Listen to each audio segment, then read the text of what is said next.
Drink it in, drink it in, drink it in, man. It is picked up by the Lions. Coming back right side, 25. Picks up a block at the 30. It's at the 40. Drink it in, drink it in. Drink it in, drink it in, drink it in, man. Rolls to the right. Stafford throws deep. Got a man out there. End zone. Caught. Touchdown, Detroit Lions.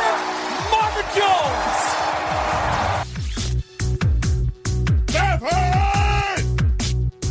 Drink it in, drink it in. Touchdown, Detroit Lions! Cornbread.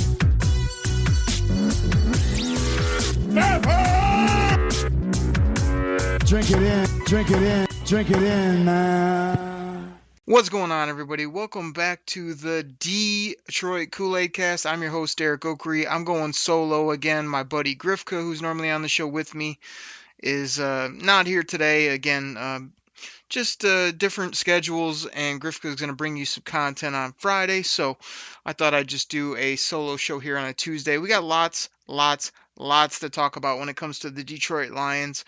I've got some Detroit Kool-Aid for you guys. I know I've been frustrated. I've been ranting and raving here on the show, but you know, I'll give you some of that Detroit Kool-Aid. I know you guys like to drink it in, as we do often on the show. Drink it in, man. But before we get to all that, I'm going to do some news and notes on the back half of the show. I want to talk to you guys about the players on this current roster. I mean, everybody's talking about the GM, the head coach. I want to talk about this roster, maybe some guys that we're still unsure of, maybe some guys I've determined, in the words of Grifka, they ain't that great. and again, kind of focus on maybe just the small core of players that you can move forward with. So we're going to focus on the roster on the back half of the show. To start off here, let's get into the news and notes. I mean, it came down Saturday that Bob Quinn and Matt Patricia have been relieved of their duties, wished well in their future endeavors. I mean, Sheila Ford Hamp did what needed to be done. Now, you often hear me on this show, especially when Grifka's on, I'm always trying to spin stuff, serve up that Detroit Kool-Aid, believe in people, project forward, all those things I talk about. But for the last, 2, 3, 4 weeks, whatever it's been, you've heard me come on this show and blast the Detroit Lions for lack of effort, poor play, horrible defense, players that I had continued to wait on and try to be patient on, continue to not play good football or not make impactful plays. And I just had enough, you know what I mean? So the eye test did it for me and for most Lions fans out there. Everybody knew this had to happen. I was glad when it came across, just because I was tired of the losing, tired of watching a scheme, a defensive set, a just overall team that really wasn't that exciting to watch week after week when it comes to NFL football, which we love here in the state of Michigan. So, like I said, I was happy to see it. I think putting let's get to Darrell Bevell here. They made Darrell Bevell the interim head coach. I mean, I think that was the safest move. I know a lot of fans and everybody was calling for Braden Coombs, however you want to pronounce it, to take over there as this young, fiery coach. I mean, every time I do listen to that guy in press conferences, he's like open. He's no nonsense. He seems like kind of a tough guy when it comes to football. He seems smart, very relatable, very, type of guy the players would rally around. But there's just not enough there when it comes to experience or just the ability to handle that top position, in my opinion. Now, you could have given him the run and just kind of see what you got out of him for this time, because to me, Darrell Bevell is, like I say, that safe option. He's the guy that he'll come in, say all the right things, hold the fort down for 4 or 5 weeks, and then see if the guy gets another coordinator job. That's kind of where I think he'll be at when it's all said and done. But, it was about time Sheila Ford Hamp went in and told the guys that have been running the Detroit Lions this. We couldn't make a first down. We couldn't run the ball. We didn't try to run the ball. We couldn't complete a pass. We sucked. I mean, she probably followed that up with something, I don't know, maybe just paraphrasing. It probably sounded something like this. That was a disgraceful performance, in my opinion. We threw that game. We gave it away by doing that. We gave them the friggin' game. In my opinion, that sucked. Thank you, Jim Mora. I mean, I couldn't have said it better myself. I mean, that's what I felt like, especially the Carolina game, Thanksgiving again. Uh, I mean, to get shut out in that Carolina game and then to show up, you know, early in the Thanksgiving and then just fumble the ball away literally and figuratively over and over, to continue to get beat deep over the top, to continue to just have guys running free. I mean, I think Sheila Ford Hamp just went to like Matt Patricia and said, "Man, your defense has got this. No chance, that's what you got." I mean, the defense giving him absolutely no chance to compete against other NFL teams. The low NFL teams are beating the brakes off you. I mean, that, like she said in her press conference, that was kind of the telling tale. That was the last straw. And it was, I had that fun game in Atlanta with me and my buddy Chops were there, and they got back to 3-3, and crazy win at the end. You're thinking, man, you go get a couple of these games against either Indy, Minnesota, Washington, Carolina, or Houston. We might have something here. I might be able to right the ship. But this ship went down. It hit an iceberg and started sinking. And Sheila Ford, Hamp said she just had enough. You know what I mean? So, I think it's a good thing. I think a fresh start is really what they need. I know people want to see exciting, different football. It proven that it wasn't going to work here. I think the premise was good. I think Bob Quinn did some good things. I also think Matt Patricia had a good heart for what he was trying to do, instill, work ethic, and, hey, we don't play around here in Detroit. We don't laugh it up. We're here to try to work hard and get that to equal to wins. The thing is, it didn't equal to wins. You didn't get enough W's, and you didn't see enough production. You didn't see enough players getting better. You didn't see fight. If you'd have seen some of those things, I think you could have continued it at least through this year. And if you would have finished with a decent record, maybe get that extra year in 2021. But nothing warranted that, and it just is what it is. So let me get back to Darrell Bevell being the interim head coach. My opinion on that.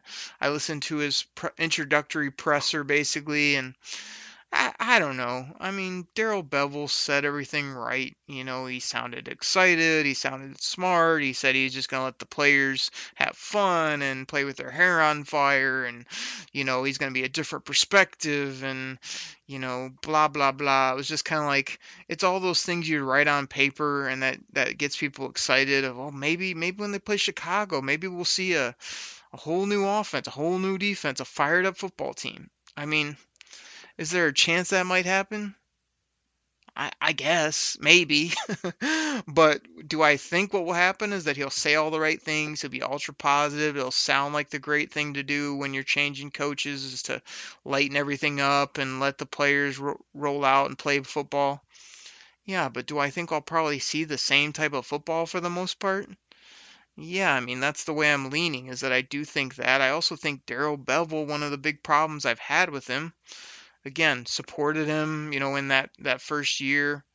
And then we started seeing kind of stagnant bad play calling. We've seen a lack of creativity, all that stuff. Now, he's going to somewhat spin it now that, I was told to do that, or, I wasn't allowed to do certain things. I mean, we'll see what he pulls out of his bag. But the thing I don't like about Darrell Bevell and having from the get-go, this is another Matt Stafford, half apologist. I mean, you think Darrell Bevell ever really gets after number 9 and crushes him for his footwork or his misses in practice or when he turns the football over again and again and again, costing us ball games here? No. I mean, Darrell Bevell's a guy that will be positive. He'll give you that passive aggressive get on you, but he's never going to really get on you. So that's the kind of coordinators Matt Stafford's had all his whole time here. He never had a guy that really got after him or pushed him to his limits, and that's why he always likes all these guys. Oh, I like Scott Linehan. Oh, I love Jim Bob Cooter. Oh, man, I'm just, Jim Caldwell is my favorite coach. Oh, I support what I see in the paper. He loves Bev. I mean, Of course he does, because he doesn't hold him to a high standard. He just kind of goes through the motions, draws up some good plays on the grease board, and go out and run them as best you can. Aw shucks if it didn't work, and if it did, give him a fist pound, and away we go. I think that's what it is with Darrell Bevell. So I mean, I like the guy. I like some of the things he's done in the National Football League on his resume, but when it comes to the Lions, I'm going to be real shocked if he's got crazy juice, like he says, and he flips all these players on his side and the offense starts humming. I mean, the thing Darrell Bevell has going for him, which again, no excuses, but that Matt Patricia didn't, was, in his first game back, you might get, Kenny Galladay, DeAndre Swift, I don't know where Flowers is at. I mean, if you got two out of those three or all three of those players, basically your three best players on the team returning to play. I mean, you're playing the Chicago Bears, Chicago, and Mitchell Trubisky. Oh, wait, no, this is for you, Grifka. Mitch. We got Mitch coming in here. I mean, it's a freaking dog's name, seriously. But, I mean, that sets up pretty well for you to have a decent performance. But, I mean, I'm just still not holding my breath for W's or for this crazy productive play that we're going to see. I think that, I got kind of fired up when I listened to Darrell Bevell. But then, when I didn't get fired up? This is still finishing out my news and notes here. Because, again, I got to talk about number 9. I got to talk about the quarterback. He came on after Darrell Bevell, and I swear, I'm totally torn right now on Matt Stafford because it's pretty set that we need a new direction, a new leader, a new signal caller, a new trigger man at the quarterback position. Yet, if you found the right GM, the right head coach, and they were all on board with 2 to 3, 4 more years of Stafford and could put in good pieces around him, I mean, he's more than serviceable. But you watch his interview, I mean, the guy has the most robotic ho-hum answers. I mean, he just talks about, well, it's all about winning and this and that. Yet at the same token, he'll crack jokes about how he dropped the pass on Thanksgiving or, I didn't even, the interception, I should have done this, I should have done that. It was just a great play by J.J. Watt. I mean, how much more we got to hear this from this guy? You don't ever barely hear him come on and have this serious tone where he's just beat up inside, or oh man, I cost us that game on Thanksgiving, or man, I can't believe I dropped that football. That would have been a great fun touchdown that I should have had. It's just so, I dropped it. I guess I haven't played receiver in a while, or whatever he says. It's like whatever, man. It's just like getting sick of these like attitudes and the kind of lip service you get from some of the guys on the Lions, but.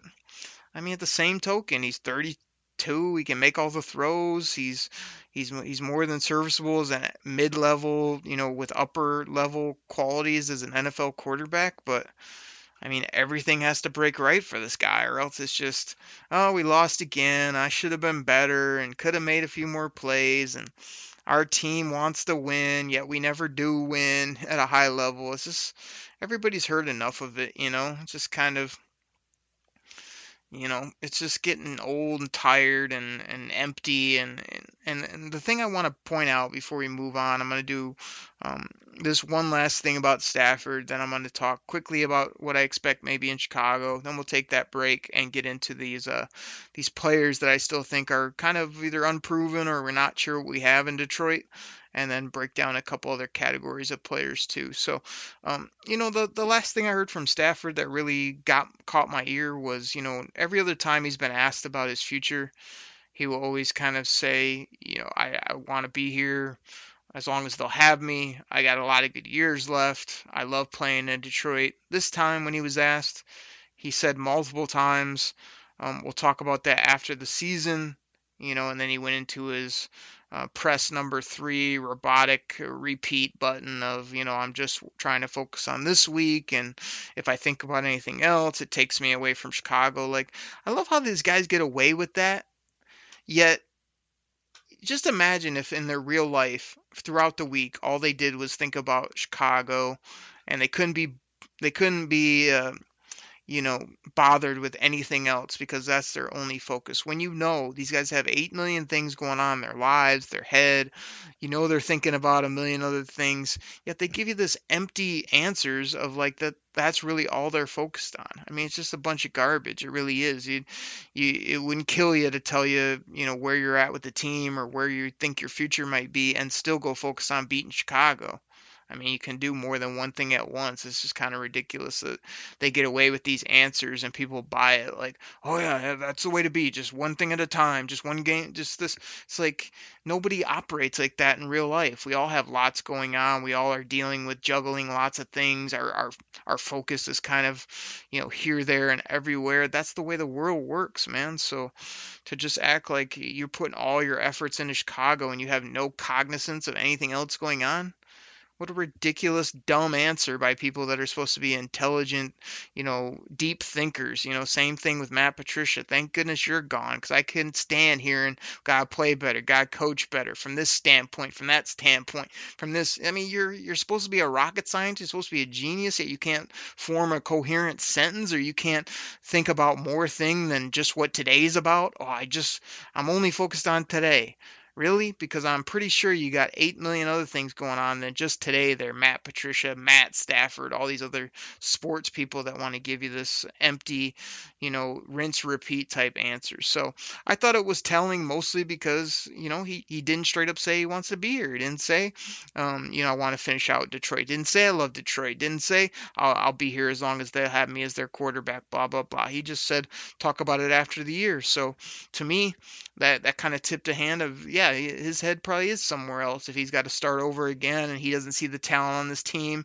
He knows he's got probably 3 to 6 years left at a pretty high level, depending on his injuries and where he's at. So, yeah, I could see Matt Stafford sort of working his exit plan as well as, but I think it would be the Detroit Lions that would need to tell him, hey, appreciate you, done great. We'll try to get you to another good team, but we're moving forward. The smart play, in my opinion, is to just, if you're in the top 5, top 8, you're pretty much going to have your pick of one of those quarterbacks, or even in the second round, there's still going to be some quarterbacks there. Just make it a focus in the top 2 rounds, get a quarterback, bring him in, get him rolling. Have Matt Stafford play 2021. So you don't have to eat that crazy cap hit of $25 million, whatever it is. Have him play out the year if he's healthy, all goes well. If the trade deadline comes and somebody wants to pick him up, get some resources. If that doesn't work for whatever reason, you just sort of let it bleed out, and then I think basically then you're free with basically a nothing cap hit somewhere in the range of $7 to $9 million.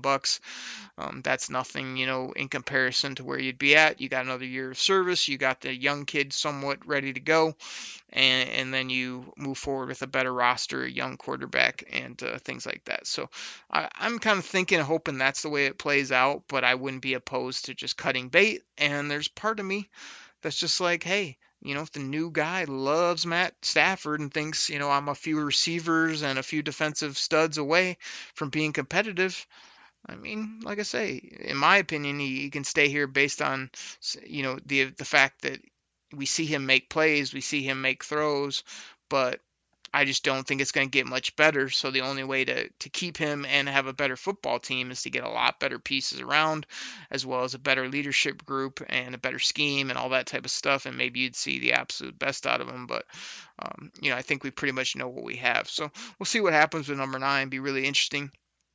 Last item here before we take a quick break is we start heading into, to Chicago. Had Chicago beat opening day if DeAndre Swift catches that football. Mitch Trubisky, very surprisingly, is back in the saddle again. He ended up getting blown out against Green Bay. I mean, he looked exactly like Mitch looks whenever he plays quarterback. I mean, yeah, everyone likes to joke he's just MVP against the Detroit Lions.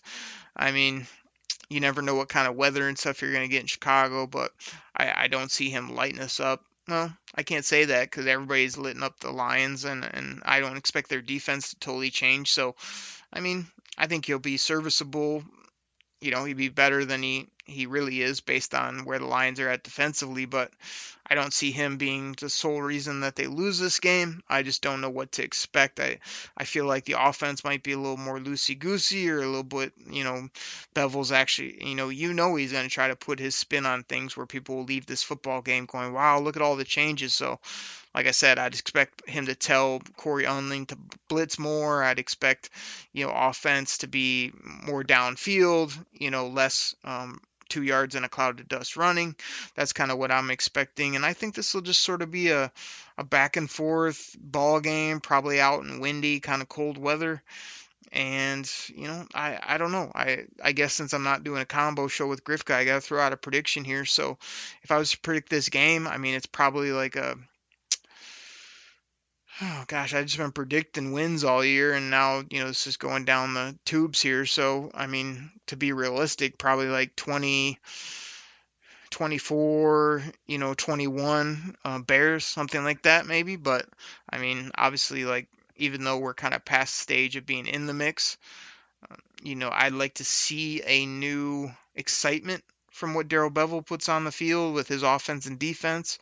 I'd like to see some of these players come back and play football. So if Kenny, Swift, Flowers, Austin Bryant, Deshaun Hand, Okuda, all these guys are back rolling, I don't know why you couldn't beat Chicago the way they're playing football. But again, up-down league. Chicago's lost 4 or 5 in a row. Detroit hasn't won a bunch in a row. So I feel like it's going to be kind of a really tight ball game. Could go either way. I'm leaning towards the Lions falling short. But if they won it and played really fun, exciting, good football, that would be fun to watch for a change as well.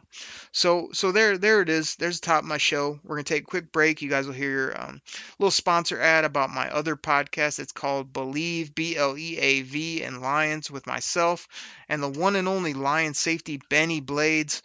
Benny, you guys know who he is, hard-hitting safety for the Lions for years, played at the U, the University of Miami, and like I said, you'll hear this little spot about it. We have a lot of fun, laugh, got to know Benny pretty well, and just enjoyed growing that show day by day, week by week. We'd love the Lions to be winning more. We'd love to be talking about some different things, but we still have a really enjoyable show. I think you guys would like it. So give this quick ad a listen, and when we come back, I'm going to tell you about players that I'm still unsure of. Maybe you guys are sure of these players. I'm going to tell you about some guys that I am sure can't play, and maybe how to get this roster together. So everybody, we'll take a quick break. We'll be right back. What's going on, everybody? This is your host, Derek Oakrey of the Detroit Koolaid Cast, and this is normally where I tell you about some of our great sponsors. But today, I want to tell you about my other Lions podcast. It's called Believe in Lions, and that's spelled BLEAV on the Believe Podcasting Network with both myself and Lions legendary safety, Benny Blades. Yeah, you know who he is, the hard-hitting safety. Benny Blades played for the Lions. He also played for the U. You know what it is, the University of Miami, those Miami Hurricanes. He mentions it multiple times in the show. Benny loves to talk about his Hurricanes, his Lions, and I love to play this soundbite on the show. We have a ton of fun on that show. We laugh, we joke, we talk Lions. Like I said, he brings up the Hurricanes. I talk about my Michigan Wolverines. It's a really fun show. Benny loves the Lions. He tells great stories from his playing days, as well as we're just rooting on this team. We BLEAV in the Lions. So please go ahead, find it on your favorite podcast platform. Hit that subscribe button and check it out. Share it with a friend. We really appreciate it. So check out Believe, BLEAV in Lions with myself and Benny Blades. Thank you guys so much.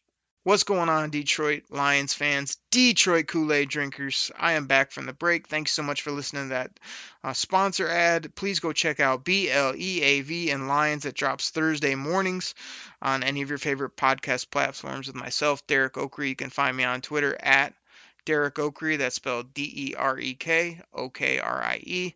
And you can find Benny Blades on Twitter and any other platform, basically at Benny Blades 36. So check that out. Go give my buddy Grifka a follow at GrifkaDKC. Always trying to grow his Twitter and me and him have a lot of fun on the show. We're trying to put our heads together of where we go this off season and what we can bring you and maybe what the show is gonna be. We always want to be a little bit different. That's why we play the sound drops. That's why we talk smack. That's why we argue and have a bunch of fun on this show. We know there's lots of other Lions shows out there. We try to be different, have a little bit of fun. We really appreciate the support of everybody that's been listening and been reaching out to us online. Just it's been awesome. So let's go ahead and dive into what I put. These are like players that I don't know what I have. I don't know if they're horrible. I don't know if they just haven't, need some more seasoning.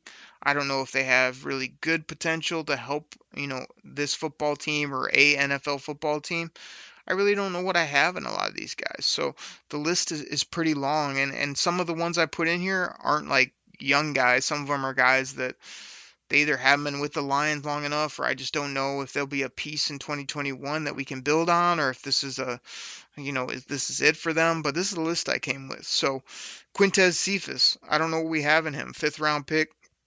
Haven't seen much from him this year, but I'm not ready to write him off yet. I think he could be a nice complimentary, productive type NFL receiver once given the chance. Julian Okwara, took this guy in the upper 3rd round.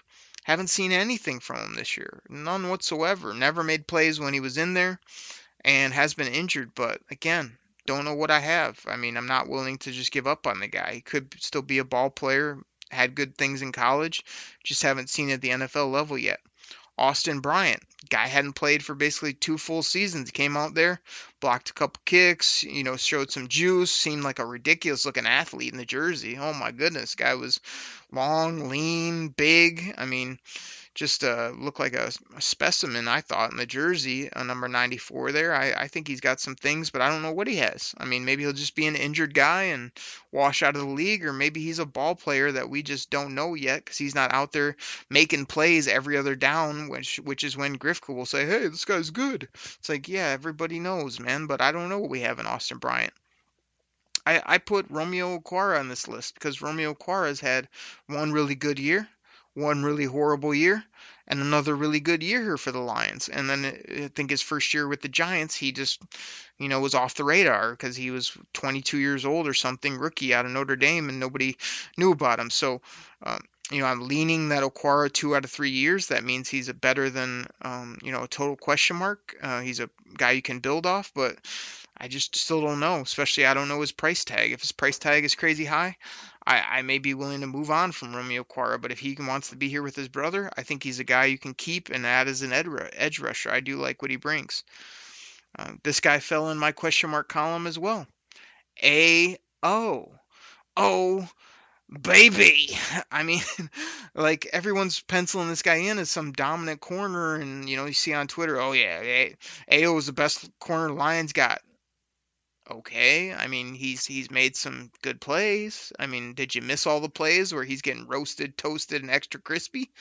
Because I see a lot of those on tape as well. So I mean, I like the guy. I think I would have taken him in the 2nd or 3rd round in that draft. He went in the 5th. He's come along nicely, but he's no dominant shutdown. Put him out there against the best types corners because he's a step 2, 3, 4 behind on a lot of these routes. So you're seeing score touchdowns or, make big plays down the football field, as well as, getting his hands on the football, getting a few picks, getting a few knockdowns. Yeah, he's had all that. So up and down. I don't know what I have in AO. Oh, baby. Logan Stenberg. I mean, this guy almost made my, get rid of him, in the words of Grifka, the he sucks column. Or the he ain't that great, because this guy hasn't played a lick. He was taken in the upper mid 4th round. He hasn't been active. I haven't heard peep one about him. I don't even remember he's on the team half the time. Yet, I don't know what I have in him because I haven't seen him. I mean, he was a nasty beast in college, and he just seems like he's just a lump of nothing in the NFL. I mean, the fact that he can't play with some of the injuries we've had, and the fact you took him in the mid rounds of the NFL draft is either a total embarrassment miss again by Bob Quinn and company, or this guy hasn't had a chance and he hasn't been given an opportunity, and when he does, maybe he will show that nasty. Maybe he will be a good player on the offensive line. But I've seen nothing. But he still went in my question mark column because I've seen nothing. So I don't know. Tracy Walker made my questionable column. He almost made the he ain't that great Grifka column because I touted this guy. He looked like everything you'd want in a big, long, lanky safety. I've seen zero from Tracy Walker this year of positive. I've seen some negative. I've seen some missed tackles. I've seen him continue not to get his 15-foot arms on the football. But I just haven't seen it. The coaches aren't playing him. He doesn't seem to have any juice when he's out there. Like, I don't know what is going on with Tracy Walker, but he made my questionable column because I just think there's still too much, size, length, ability, and just, I mean, he's a young guy. You gotta find a way to feature him and accentuate his positives, hide his negatives. I mean, T-Walk should be a player that should be making plays on this team, and this is 2 years in a row where I haven't seen an interception, a fumble, a big hit, nothing. He's just sort of out there. Will Harris made my questionable columns list. You might be questioning why Will Harris is on this list. Will Harris is on this list because I loved him as a draft prospect. He came in and just got beat up left, right, and center, just getting beat. Then he got taken off the field. Now he never plays. Yet when I do see him out there, he looks like a big, good athlete that I think could help this team. So, I mean, Will Harris is a guy that under a new regime or given a new role or given some more snaps, I think he could come along a little bit. But right now, he's just an awful football player. But I mean, I still have hopes for the guy, but they're dwindling, and they have been dwindling. I gave up on him a while ago because I was tired of saying, wait for Will Harris. Will Harris will make plays, and every Sunday it was just, why is Will Harris 5 yards behind the guy who's supposed to be guarding? Why did Will Harris miss another tackle? Why is Will Harris not going to get the ball carrier and letting Aaron Jones going for a 60-yard touchdown? Well, why can't Will Harris play football? I mean, but he's still too young, too good of a prospect to just write off at this point. Everybody wants to get rid of everyone. I mean, you gotta have some belief. You gotta have some Kool-Aid. You gotta drink it in for some of these players. Am I right? Drink it in, man. I mean, let's get some cornbread for these guys. Cornbread. Let's serve it up because some of these guys need to come along, and you can't just quit on all of them. The last couple I put in my questionable column. Actually, I got a little handful. I'll move through them quickly.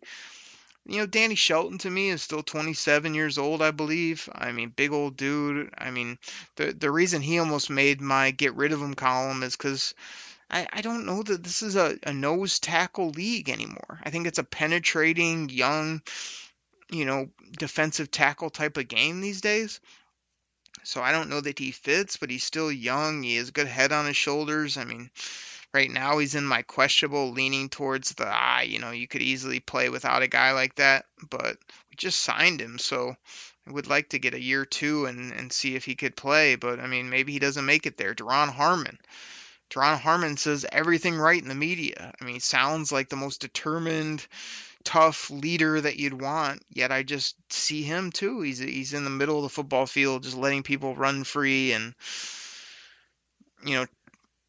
just I don't know. It doesn't make sense what I'm seeing from Deron Harmon, but he's still in my questionable column because I think he could be brought back under a new regime and play good as well. But he's a Patricia guy, so maybe he will be just a lost cause once a new group comes in. I don't know. He's in my questionable column. Everson Griffin is out there barking and yakking and getting in the huddle and all the things I love from a nasty defensive end. But, I mean, he hasn't had a ton of production. He's had some QB hits. He's had a couple sacks here or there, better than anything else we have off the edge pretty much.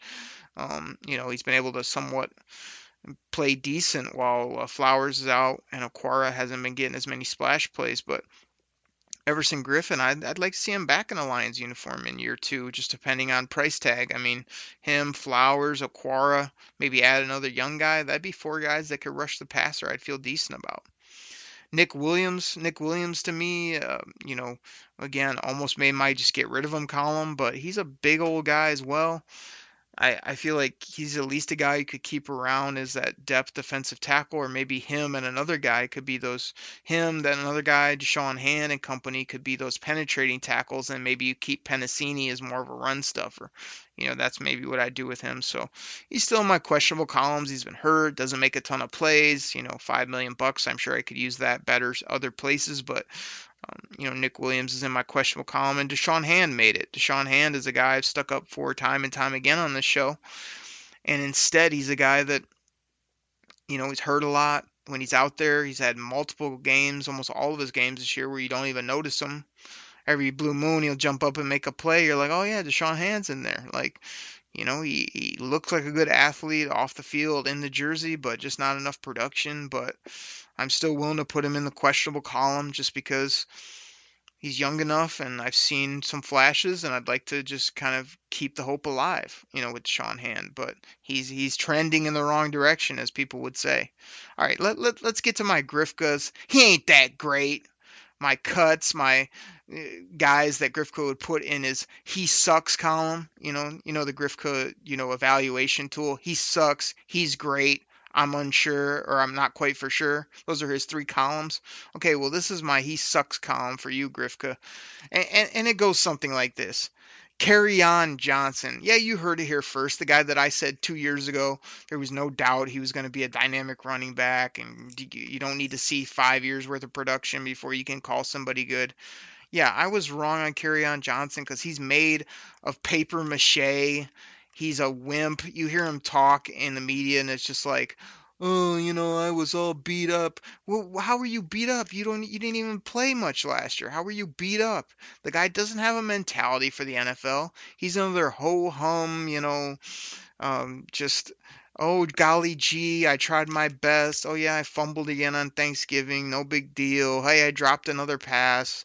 Oh, I'll get him next time, guys. Hey, let's spread the ball around because I don't want to work that hard, and I don't want to, beat up my body. Well, that's the game of football, Kerryon Johnson. So to me, this guy doesn't have the mentality. He hasn't produced. He's been hurt too much, and he makes too many mistakes to be on my football team. So just get rid of him and get me a new body at running back, please. Kerryon Johnson, you made the list. Jamie Collins, you're on the list. I mean, you make $10 million. Okay, you make a few plays here or there. You also make horrible plays in coverage. You also miss tackles. You also, are very hit and miss when it comes to blitz. Your attitude isn't something I really need in my locker room. So, Jamie Collins, you gone.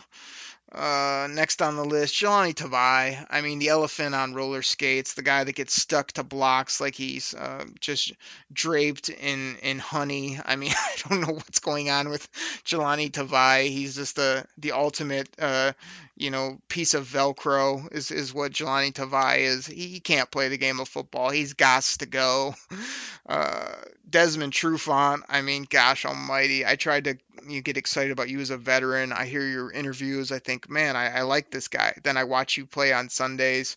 You can't cover. You don't look like you're working hard. You don't look like you care. You just are out there just going through the motions. And every blue moon, you'll get your hand on a football. You'll make a hit. It's not good enough. Trufant, you got to go. Jared Davis, there you go, Grifka. I've admitted it. Jared Davis is... I mean, his talents are marginal at this point. Even the blitz off the edge, which I liked in the last game or so, it's not enough. I mean, okay, you play special teams. Congratulations. I mean, I still don't see enough from you. In and out on Sundays. It's just time to move on. Get a new linebacker. Pretty much anybody would do more than what he's been doing for this football team.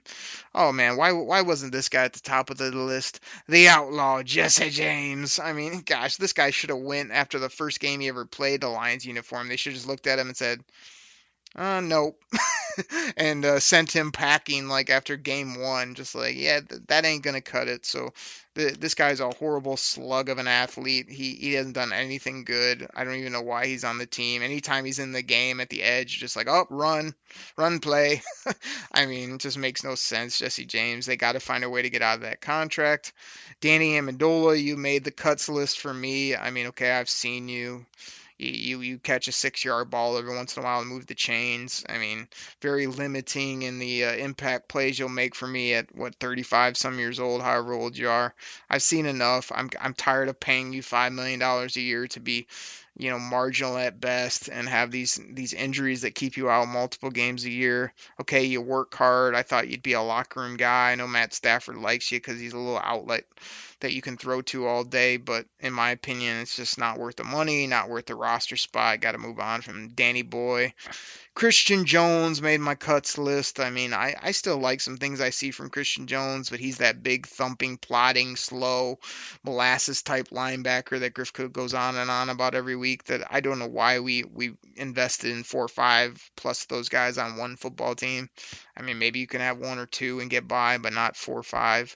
Your whole linebacker core, and Christian Jones is that guy. He's a guy, and he can go. So that's basically my short list of guys that I've either just determined or that just are not good enough to play on this football team. So goodbye to all those guys. Trim the roster, get rid of contracts, figure out how you can maneuver the cap and move forward. Get some new, exciting, dynamic, explosive, smart, hardworking football players in here to replace those guys. Key building blocks. I hit on this on another show, so I'll just breeze through them. Just looking over the roster in general, these are kind of the guys that I can put a stamp on, either that they're talented, they've been productive, or they're just guys that I'd be willing to build on if I had to look at this team now and say, who am I going to keep? Who can I actually put around? And that's DeAndre Swift, Kenny Galladay, Trey Flowers, Jeff Okudah, Fox the kicker, Hawkinson, Ragnow, Decker, Jonah Jackson. That's basically all I came up with. So when you're looking at that as a whole, I've got a couple offensive skill players, a running back and a wideout. I got Trey Flowers, a defensive end. I've got a corner that, he's playing horribly, but I still think he can grow into a number 1 quality, maybe even elite corner. I got the top punter in the game, which I always joke about is worth nothing, but just because it's not Sam Martin, he makes my list, and he has been good. TJ Hawkinson, I mean, I always tout him on the show, mostly because it just makes Grifka mad and because it's a funny gimmick on the show, but I like what I see, but I don't see a special player. I don't see a hard-nosed, nasty blocker like I thought. He's just adequate. I see a pretty good receiving guy, but not dynamic, not a guy that's going to go out and on any given week give you $120 and a touchdown or 2. I mean, he doesn't have that. He also hasn't been used that way. But he's still, a plus player at the tight end position and a guy that I can use on an offense. Frank Ragnow, really good center, grades out really well. I still don't, he doesn't blow me away, but I don't think about him much, so it's a good player. Taylor Decker, who I like at left tackle, they paid him. I think he'll be more than serviceable to above average. Grifka likes to call him average. He's obviously better than that. He didn't have a sack given up for year and a half, whatever it was, and now he's gonna, beat him up probably because he had a misstep or 2 in the last game or so. Taylor Decker's a good left tackle. He isn't a Hall of Famer. He's not, the greatest of all time, but he's good. And I like the way he plays out there on the edge. And then Jonah Jackson seems to be a good interior player that they brought along this year. So, that's it. And like I said, you don't hear many on defense because a lot of the defensive guys were all on my questionable list. Austin Bryant, Julian Okwara, Romeo Okwara, A.O., Tracy Walker, Harris, Shelton, Harmon, Griffin, Nick Williams, Deshaun Hand. I mean, that's the whole defense, basically, of decently young guys that might have some upside or that are vets that maybe could stay and help us. I mean, there's plenty of guys that made my get rid of list on the defense as well. So, I mean, obviously that's where it needs help. But again, the NFL, sometimes when you have to make that decision, it's kind of like, all right, do I go crazy offense and just try to outscore people and then figure out the defense later? Or do I try to go big on defense in the draft and free agency and get that right, knowing that my offense can get us by if you could actually stop someone for once or get a turnover or 2? Imagine that. That'd be incredible if this team could do that. I mean, it'd be worth one of these. Wow. I gave it a triple just because, I mean, I guess I could have given it a quad. Isn't that right, Frank Gribble? Wow. That's my reaction when the Lions actually make a play on defense or actually get a turnover of some sort. It's unbelievable to me. But that's my show. That's my solo show. I hope you guys enjoyed it. Again, more football based, but try to drop a few sounds in there, have a little fun. But I mean, the Matt Patricia, Bob Quinn era is over. The Lions really need to get this GM hire right. The GM needs to get the coach hire right. They need to decide where they're heading with the quarterback position, and then you need to figure out these rosters spots that I went through. Who are these questionable guys that you think could come along?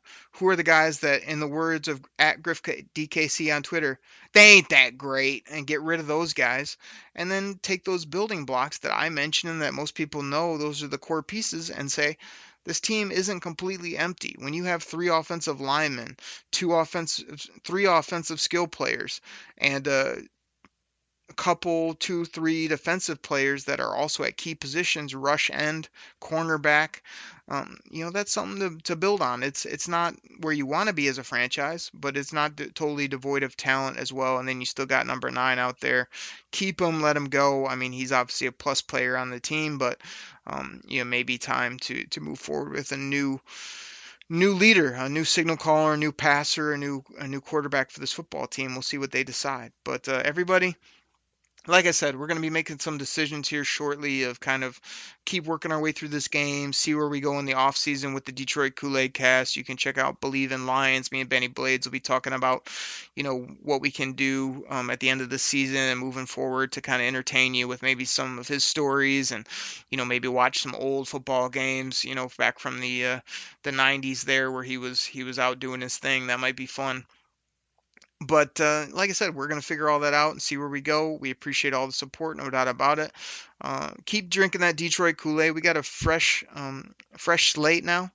We'll see what we get on Sunday against the Chicago Bears, and we'll go from there. So everybody, drink it in. You know how we do. Drink it in, man. And I'll catch you next week right here on the Detroit Koolaid Cast. Take care, everybody. I'm out. Pack the bag, start the plane. This game is over. It is over. What a comeback by the Lions. Drink it in, man.